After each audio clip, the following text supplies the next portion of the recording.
അലങ്കരിച്ച Shri C Divakaran, Shri MM Hasan, doctor A Sampath XMP,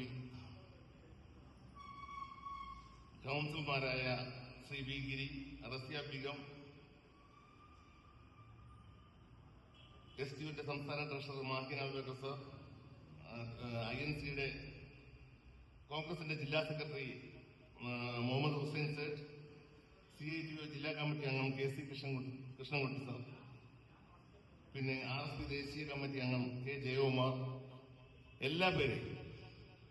എല്ലാ പേരോടും KC വാമദേവന്റെ കുടുംബം അംഗം എന്നുള്ളതിലേക്കും ഈ ഒരു പൊതു പരിപാടിയിലെ വളരെ ആത്മാർത്ഥമായി സഹകരിച്ചതിനും പ്രത്യേകം നന്ദി അറിയിക്കുന്നു. അതോടൊപ്പം ഇവിടെ നമ്മുടെ ക്ഷണം സ്വീകരിച്ചുകൂടെ എത്തിച്ചേർന്ന ഞാനുമായിട്ട് പേഴ്സണലായിട്ട് അടുപ്പമുള്ള ആൾക്കാരും അച്ഛനുമായിട്ട് വളരെയേറെ അടുപ്പമുള്ള ആൾക്കാരും എല്ലാ രാഷ്ട്രീയ പാർട്ടിക്കാരെയും, ശരിക്കും നമ്മുടെ നാട്ടില് ഇത്തരം വേദികൾ അച്ഛന്റെ പേരിൽ തന്നെ വേണമെന്നല്ല ഞാൻ പറയുന്നത്, മതസൗഹാർദ്ദം വളരെ ഇല്ലാതായിക്കൊണ്ടിരിക്കുന്ന ഒരു പ്രവണതയാണ് ഇവിടെ നമ്മുടെ നാട്ടിൽ പ്രത്യേകിച്ച് കാണുന്നത്. കാരണം ആർക്കും സമയമില്ല. അമ്പലത്തിൽ പോകാനും പള്ളിയിൽ പോകാനുമാണ് ഏറ്റവും കൂടുതൽ ആളുകൾക്ക് സമയം കണ്ടെത്തുന്നത്. അയൽപക്കത്തുള്ള ഒരാള് ദുഃഖിതനായി അവർക്ക് എന്തെങ്കിലും അവശനായി കഴിയുകയാണെങ്കിൽ അവരത് ശ്രദ്ധിക്കുന്നില്ല.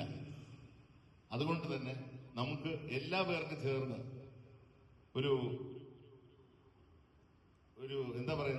മതസൗഹാർദ്ദ കൂട്ടായ്മയാണ് KC വാമദേവൻ എന്ന് പറയുന്ന വ്യക്തിയുടെ പേരിൽ ഉണ്ടാക്കേണ്ടത് എന്ന് ഞാൻ അഭ്യർത്ഥിക്കുകയാണ്. എല്ലാവരും അതിനായി സഹകരിക്കുക, അതിനായി പുതിയ ആശയങ്ങൾ മുന്നോട്ട് വരട്ടെ. നമുക്ക് എല്ലാവർക്കും ഒത്തായി ഒന്നു ചേർന്ന് നമുക്ക് അതിനായി പ്രവർത്തിക്കാം എന്ന് മാത്രം പറഞ്ഞുകൊണ്ട് എന്റെ ചെറിയ സംഭാഷണം ഇവിടെ അവസാനിപ്പിക്കുകയാണ്.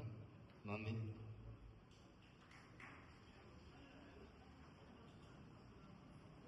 ഈ അനുസ്മരണ സമ്മേളനം അവസാനിച്ചിരിക്കുകയാണ്.